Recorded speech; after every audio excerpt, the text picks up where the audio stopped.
अंडा आकार बन गया भैया, अंडा आकार बन गया। हाँ बोलो बोलो, चमका के नहीं चमका? ऐसे नीट में पूछ लिया था।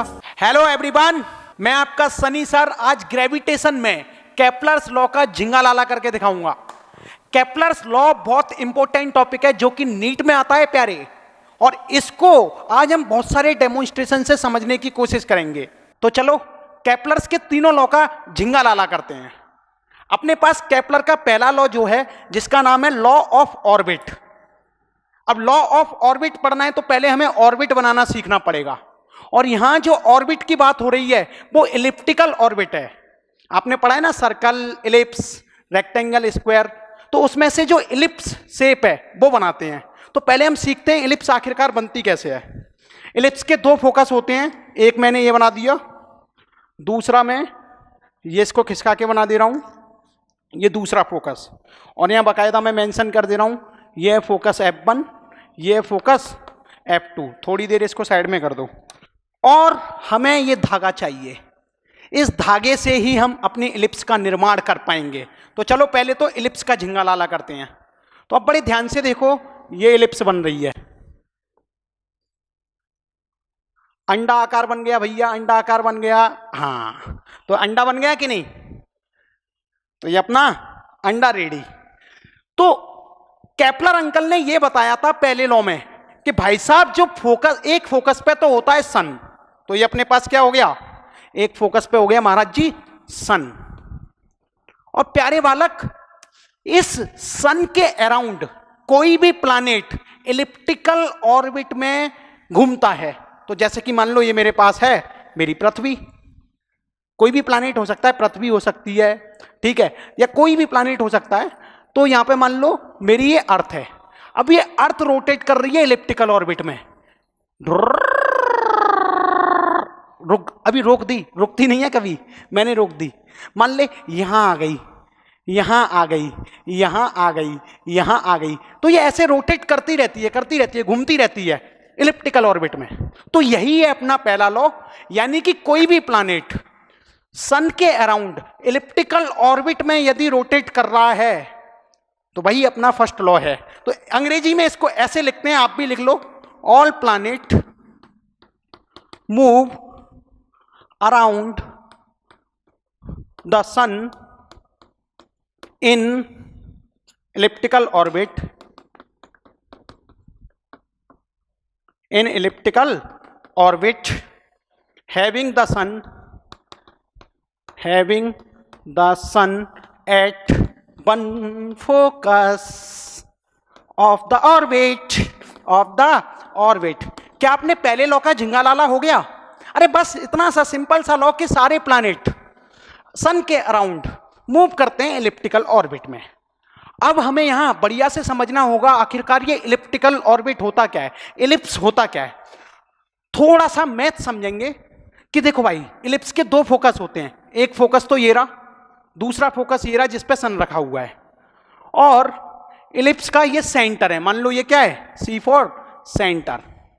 अब इस सेंटर से पास होने वाली ये जो लाइन होती है इसको बोलते हैं माइनर एक्सिस। क्या बोलेंगे इसको? Minor axis. क्योंकि इलिप्स का अभी बहुत ज्ञान लेना है हमको, ये पूरा काम आता है, और मैं केपलर्स लॉ आपको ऐसे समझाऊंगा कि नीट में क्वेश्चंस फंसेगा ही फंसेगा, बहुत ही मतलब इंपॉर्टेंट है। अगर केपलर्स लॉ से क्वेश्चन आया तो यहीं से फंसेगा, कुछ ऐसा ही समझो, क्योंकि यहीं से क्वेश्चन आते हैं। तो माइनर एक्सिस, ये सेंटर। अब ये देखो, ये अपने पास हो गई मेजर एक्सिस जो कि फोकस से पास होती है। तो इस पूरी एक्सिस का नाम मेजर एक्सिस है, लेकिन यहां से यहां तक हम इसका नाम दे सकते हैं सेमी मेजर एक्सिस। सही है कि नहीं है? Semi major axis. और माइनर एक्सिस को बोलेंगे तो यहां से यहां तक आधी हो जाएगी, तो इसको बोलेंगे हम सेमी माइनर एक्सिस। तो इसको सेमी माइनर एक्सिस पढ़ते हैं, इसको मैं बी बोल देता हूं और इसको मैं ए बोल देता हूं। ओके प्यारे, तो इलिप्स की जो इक्वेशन होती है, equation of ellipse, equation of ellipse, वो प्यारे लाल हम ऐसे लिखते हैं, एक्स स्क्वायर अपॉन ए का square plus Y square upon B का स्क्वायर इक्वल टू 1। तो ये इलिप्स की इक्वेशन होती है जो कि आपको पता होनी चाहिए। अब बड़े ध्यान से एक और चीज सुनो, यहां पर ये जो इलिप्स है, इस इलिप्स का नाम होता है हॉरिजॉन्टल इलिप्स। क्या नाम है इस इलिप्स का? Horizontal ellipse. दो तरीके की इलिप्स होती है, एक वर्टिकल इलिप्स भी होती है, ठीक है, और मेन तो यही दो होती हैं। फिर भी इलिप्स को और भी तरीकों में डिवाइड किया गया है। किसी एंगल पर बना दी इलिप्स। इलिप्स एक तरीके का अंडा का आकार है। अब बड़े ध्यान से सुन, पहला लॉ कंप्लीट हो गया, दूसरा लॉ भी इसी में छिपा हुआ है। यहां पे समझने वाली बात क्या है, जब हम सेकंड लॉ पढ़ेंगे तो केपलर्स का सेकंड लॉ, और जो केपलर का सेकंड लॉ है वो एरियल वेलोसिटी के बारे में बताता है। किसके बारे में बताता है? Areal velocity.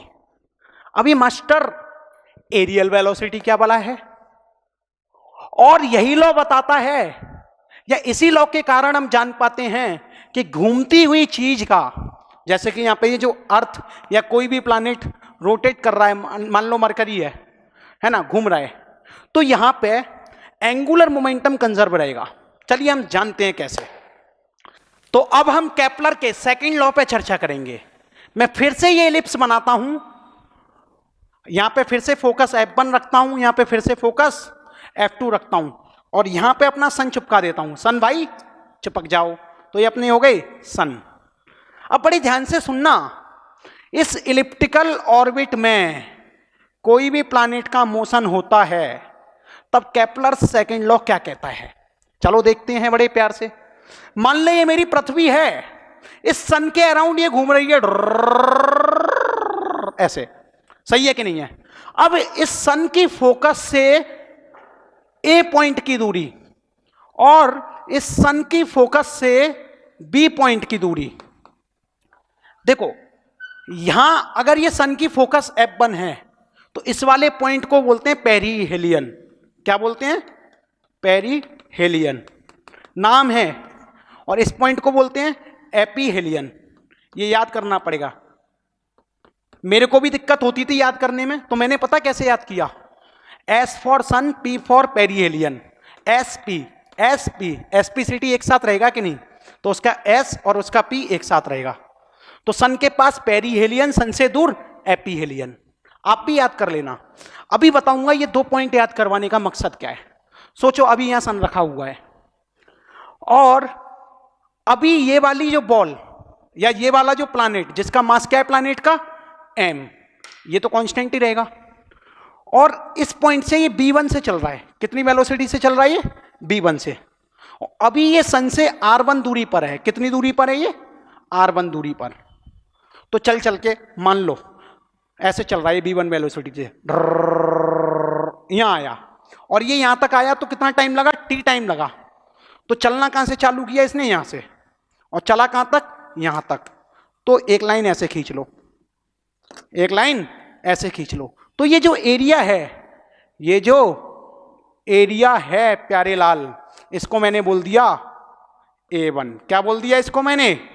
Area A1। बड़े ध्यान से सुनना, इसको मैंने बोला है एरिया A1, ठीक है। अब सोच, अगर यही प्लैनेट घूमते घूमते यहां आ रहा है, यहां आ रहा है, यहां आ रहा है, मैंने इसको यहां पकड़ लिया, मैंने इसको यहां पकड़ लिया। अब मैं देख रहा हूं कि जितना टाइम इसे यहां से यहां तक आने में लगा था, मान ले एक दिन लगा, एग्जाम्पल के तौर पे एक दिन लगा, तो एक दिन में यहां से यहां तक चला के देखता हूं इसे कि एक दिन में कितना चलेगा।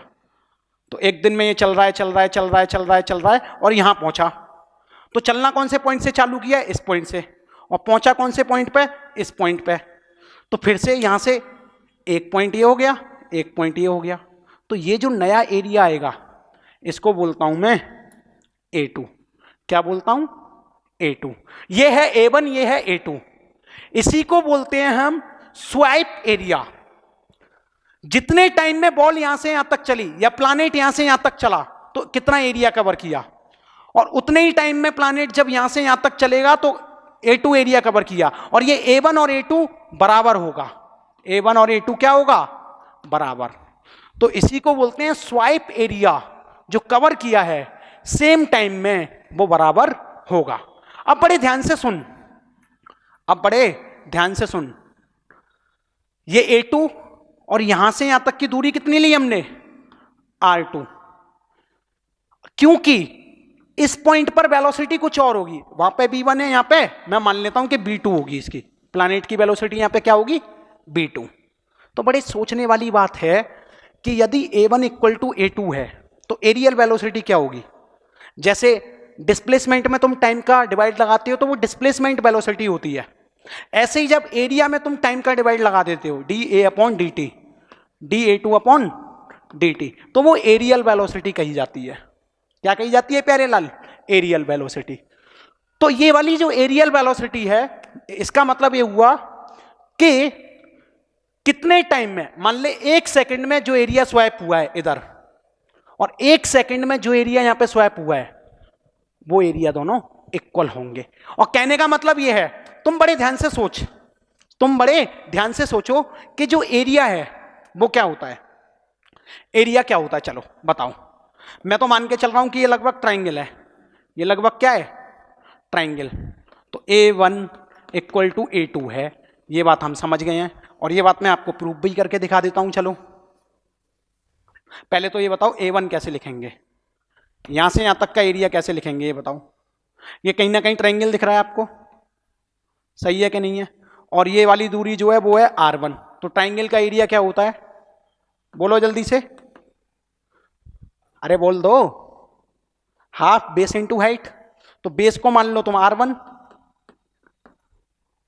या ये वाली हाइट मान लो ट्राइंगल की लगभग R1, और ये B1 वेलोसिटी से चल रहा है, तो यहां से यहां तक ये मान लो B1, तो half R1 V1 equal to half R2 V2। क्या हाफ से हाफ साफ हो गया, तो यहां पे R1 V1 इक्वल टू क्या आएगा, R2 V2।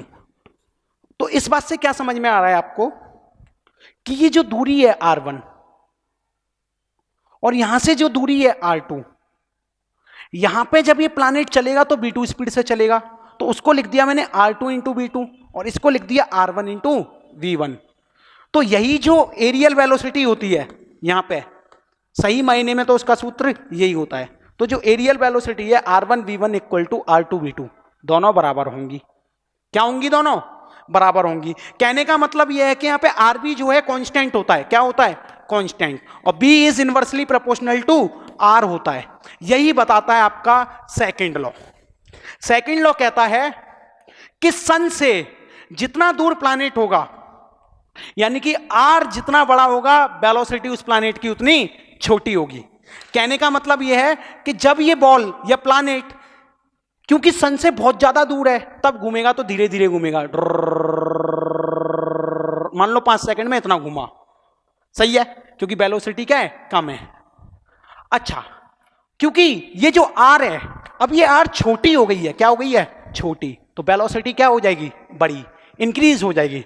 तो जैसे ये R यहां आ जाएगा, यहां R छोटी है, सन के करीब है, तो अब ये कैसे घूमेगा, मतलब तेज घूमेगा। जैसे जैसे प्लैनेट सन के पास आता है वो तेज हो जाता है। समझ में आया कि नहीं। तो मेन बात जो याद करने की है वो ये बात है बस कि R1 V1 equal to R2 V2। इसका मतलब क्या हुआ, R भी जो होगा वो कांस्टेंट होगा, यानी कि वेलोसिटी जो है इनवर्सली प्रोपोर्शनल टू R।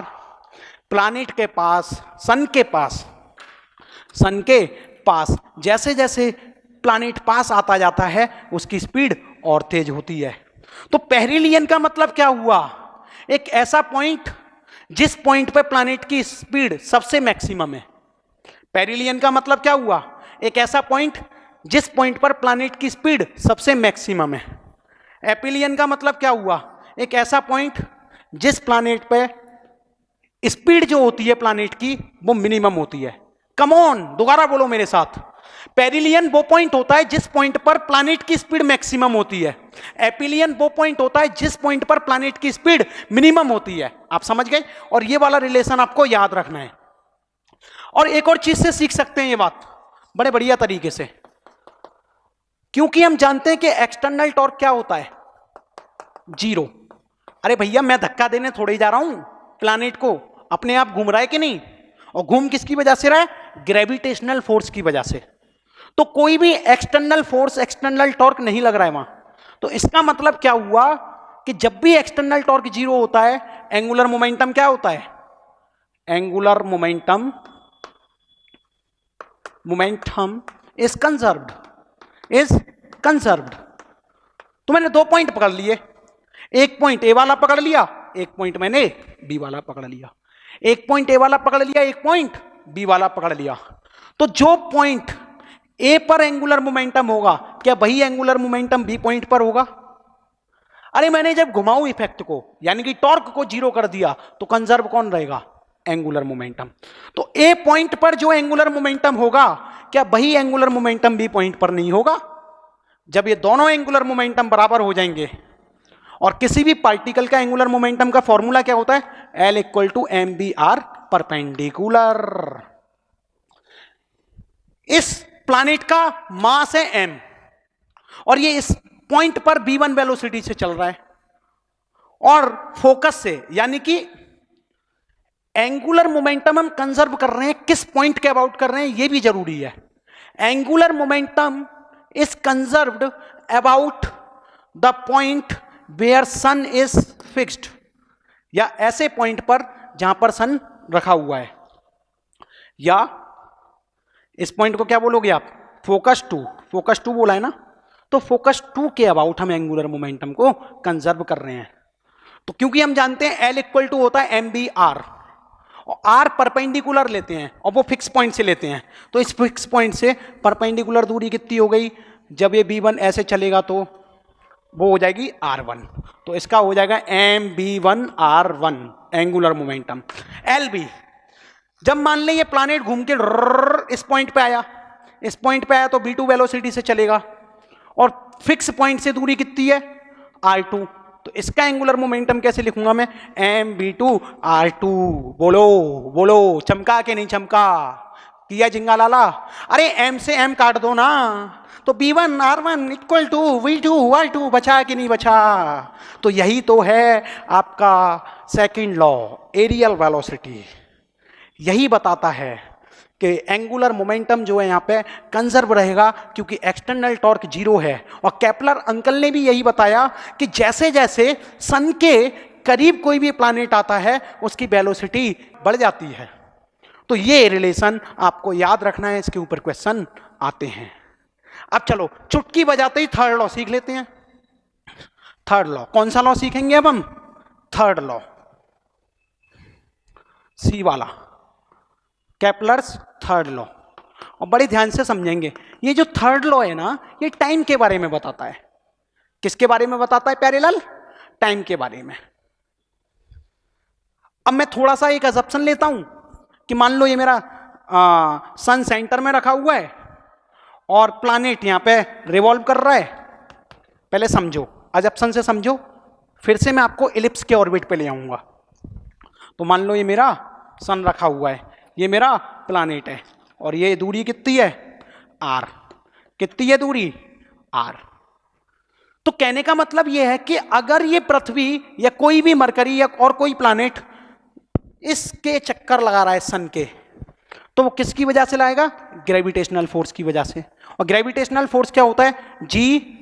यहां पे मास ऑफ सन m ले रहा हूं, यहां पे मास ऑफ प्लैनेट छोटा m ले रहा हूं, तो Gm अपॉन r स्क्वायर। क्योंकि अब ये घूमेगा, तो घूमती हुई चीज पे सेंट्रीपिटल फोर्स लगता है कि नहीं? अरे बोलो हाँ, लगता है कि नहीं? तो यहां पे ग्रेविटेशनल फोर्स की वजह से सेंट्रीपिटल फोर्स आया, जब ही तो ये घूमेगा। और सेंट्रीपिटल फोर्स क्या होता है हमें पता है, तो Fc इक्वल टू Fg कर दूं कि नहीं? जब ये ग्रेविटेशनल फोर्स आया तो उसी की वजह से ये घूम रहा है, तो सेंट्रीपिटल फोर्स भी आएगा। तो सेंट्रीपिटल फोर्स में क्या लिखूंगा? mb square by r। Gravitational force क्या है? Gmm upon r square. क्या r से r साफ कर दूं? एक r बचेगा, m से m साफ कर दूं। यहां पे क्या आया? b square equal to Gm upon r। बोलो हाँ, अरे बोलो हाँ। क्या यहां तक क्लियर है एकदम? थर्ड लॉ का डेरिवेशन दिखा रहा हूं मैं आपको। अब सोच, एक चक्कर जब ये काटेगा वापस यहीं आ गया, तो कोई भी प्लैनेट अगर एक चक्कर काटता है तो उसी को तो बोलते हैं हम टाइम पीरियड। क्या बोलते हैं? टी यानी कि टाइम पीरियड। सही है कि नहीं है? तो एक चक्कर काटने में 2 पाई आर होता है। अरे कितना डिस्टेंस कवर किया? 2 पाई आर। तो इसकी स्पीड क्या लिखोगे आप? 2 पाई आर स्पीड लिखोगे डिस्टेंस अपॉन टाइम, और टाइम पीरियड क्या है t, तो स्पीड का स्क्वायर कर दो यहां पे, इक्वल टू ये हो जाएगा gm अपॉन r। आगे सॉल्व करते हैं वैसे मस्त तरीके से, देखो एकदम जलवेदार तरीके से। यहां पे t भी ले लेना भाई, ये क्या है gm अपॉन r।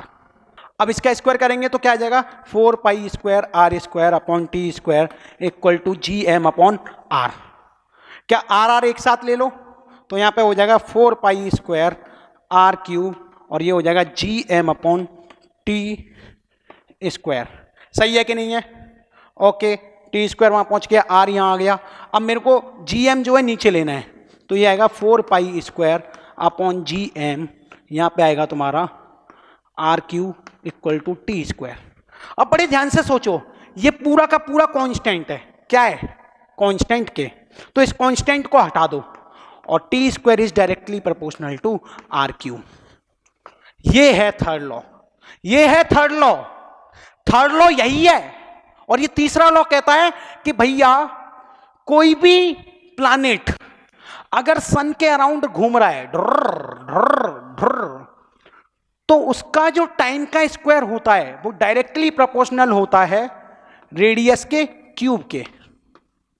या क्योंकि यहां रेडियस तो संभव नहीं है, यहां तो ये सेमी मेजर एक्सिस है r1, तो r की जगह हम क्या ले सकते हैं, अगर मान लो कोई ऑर्बिट इलिप्टिकल है, अगर मान लो कोई ऑर्बिट इलिप्टिकल है, तो इलिप्टिकल ऑर्बिट के लिए मैं इसको ऐसे भी लिख सकता हूं कि T square is directly proportional to A cube, और यहां पे ए रेडियस की जगह ये क्या हो जाएगा सेमी मेजर एक्सिस। तो कोई गलती करने के चांसेस नहीं होने चाहिए। फील आया कि नहीं आया? अब बड़े मजे से सीखो, इसके ऊपर हम क्वेश्चंस करने वाले हैं। ये देख रहे हो ना आप, ये कांस्टेंट जो c आया है, c 4 pi square upon gm। एक बार नीट में पूछ लिया था कि बताओ जब T square is directly proportional to A cube है तो वहां पे जो कांस्टेंट होगा वो क्या होगा, तो वो आंसर होगा ये। याद नहीं करना, ये डेरिवेशन का जो छोटा सा कॉन्सेप्ट है वो माइंड में रखना है।